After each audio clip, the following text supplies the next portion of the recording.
try not to look. But then I went into Toys R Us before Christmas time, last Christmas, shopping for my nephews. And I was like, I'll meet you guys in the car. I needed just a half an hour to just kind of absorb one particular aisle. And it was humbling, just really, really humbling. And not something that I really identify with, you know.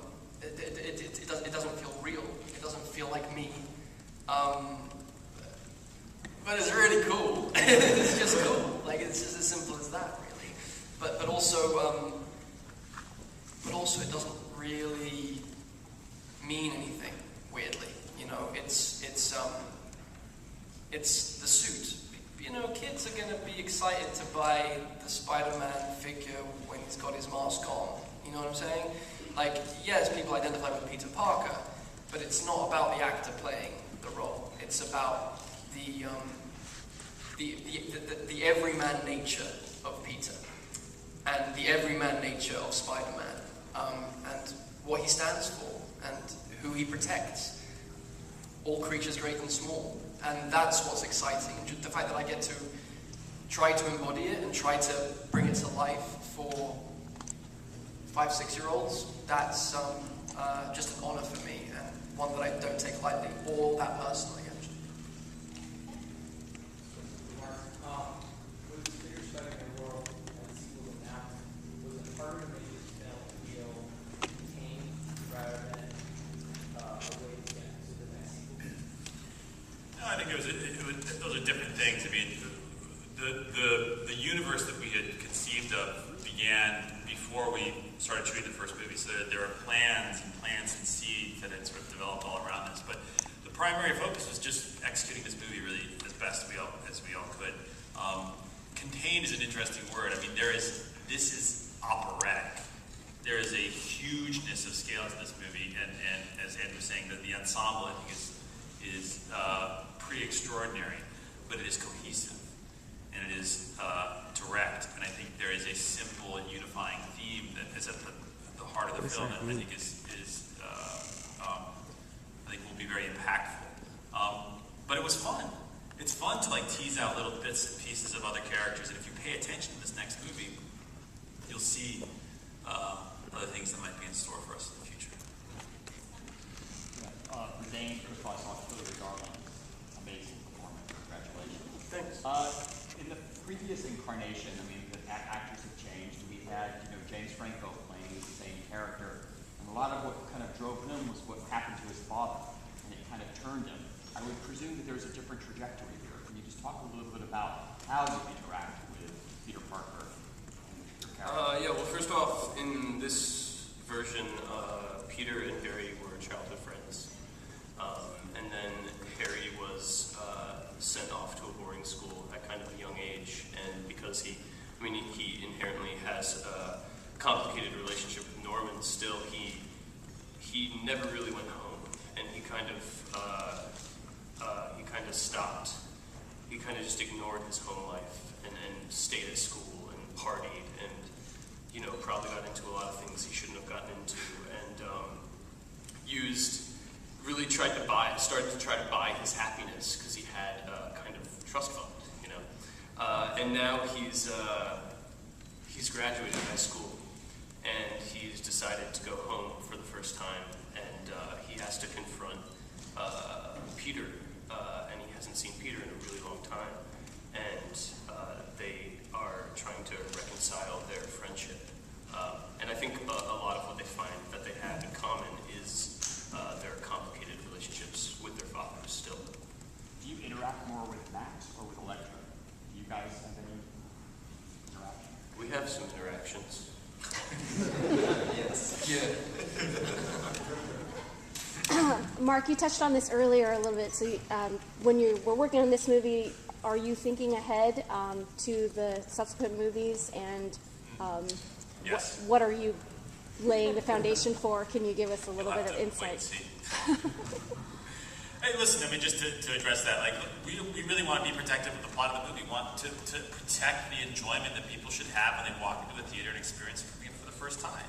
You know what I mean? And that's a really fun thing to do. So rather than being coy and dodgy, like that's really what our intention is. And there is a lot of thought, a lot of consideration, a lot of detail work, a lot of meetings behind closed doors about how the universe unfolds. But we're going to be very protective of how we reveal that information. Yeah, this question is for Andrew. He's not on to have to ask. Can you talk a little bit about how Peter and Gwen's relationship evolved in this movie, and if there's a scene in particular that stands out to you?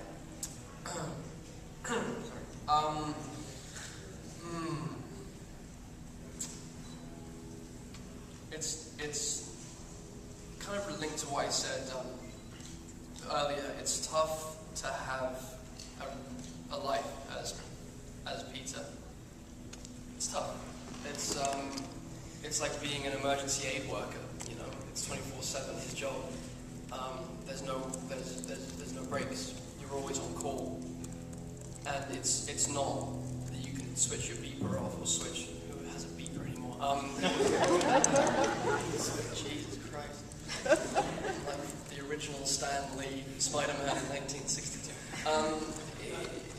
You know, I can't switch it off. It's a physical impulse that Peter gets. It's like I have to go. I'm sorry. So I could be in the middle of something incredible. I could be in the middle of a proposal. You know, I could be proposing to Gwen. I could be on one knee and suddenly I'm like, I really got to go. I'm really, really sorry. Don't hate me. I love you. I have to go and save a cat from a tree. You know, it's that small. And because of his overdeveloped sense of responsibility, it's like he's human. He's human. He's not superhuman. Ultimately, he's just a dude. And relationships are hard anyway, as we all know. But it's especially hard for someone who has to be so dedicated to his work, and that's part of the struggle that Peter has with Gwen in this story. But yeah, I mean.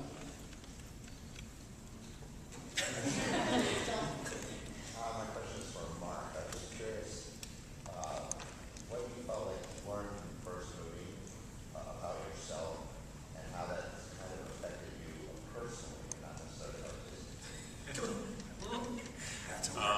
Be honest. Wow. Well, no, the movie decides is all-consuming. And I think I met Alfonso Cuarón yesterday, who's a brilliant filmmaker. And I have been a long-time fan of his, and he said something when he was talking about doing Harry Potter, which I thought was really profound and very helpful to me as a filmmaker. And with 500 Days of Summer, it was very much a personal story with me and my friends. But, you know, when he's talking about Harry Potter, he's like, you know, you come in, you're the director, and you have to have a vision, and it's about you, and he said something about Harry Potter that I thought was very nice, which is like, you have to surrender to the material. I am at the service of something much bigger than myself. It's not about me, it's not about my vision necessarily, it's about supporting a character that we all know and love that is so much bigger than all of us. And learning how to surrender to that is a very difficult thing when your job is to be in control. And to negotiate with that is, I've had many life lessons that I won't get into. Tell us. Well, Dr. Garfield. But it was a really wonderful thing, because what you learn is that when people feel a sense of ownership, whether it's Andrew, Dane, or Jamie, or Matt, or Avi, you get a level of commitment that is much deeper than you could do if they're servicing something else. You know what I mean? So to me, like I think you learn the power of surrender.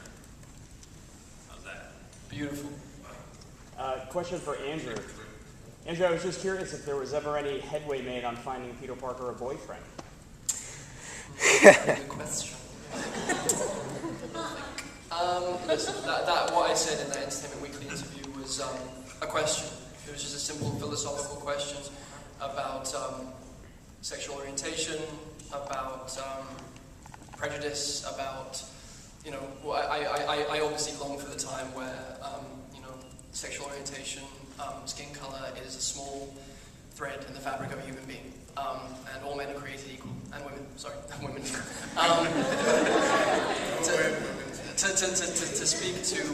speak to the idea of me and Michael B. Jordan getting together, it's not. It was tongue in cheek, absolute tongue in cheek. It would be illogical for me in the third movie to be like, you know what, I'm kind of attracted to guys. That's just not going to work. That's clear. You know, it was just more a philosophical question, and what I believe about Spider-Man is that he does stand for everybody: black, white, Chinese, Malaysian, gay, straight, lesbian, bisexual, transgender. I mean, he will put himself in harm's way for anyone. He is colorblind. He's blind to sexual orientation, and that is what he has always represented to me. He represents the everyman, but more importantly, maybe he represents the underdog, and those marginalized, those who come up against great prejudice, which I, as a middle-class, straight, white man, don't really understand so much. You know what I mean? And when Stan Lee first wrote and created his character, the outcast was the computer nerd, was the science nerd, was the guy that couldn't get the girl. Those guys now run the world. So how much of an outcast is that version of Peter Parker anymore? That's my question. And just love for the underdog, protecting those that need protection. And you know, there's not you know, in terms of teenagers nowadays, there's normal horror stories you hear about young gay men and women not feeling accepted by society, attempting suicide, committing suicide in some cases, and who else is there to stand up for more importantly than them? You know, equally to everyone else, but you know, we're all the same. It's my point. I think it was a great question, and you know, thank you for even just posing it and putting it out there. I'm sure it'll be a very long time before we see a gay superhero in a huge movie, but just even mentioning it is, I think, a great thing. Thank you, appreciate it. Thank you. Yes, I really love the design of Electro. Can you go into how you came up with it, and Jamie, did you have any input into it?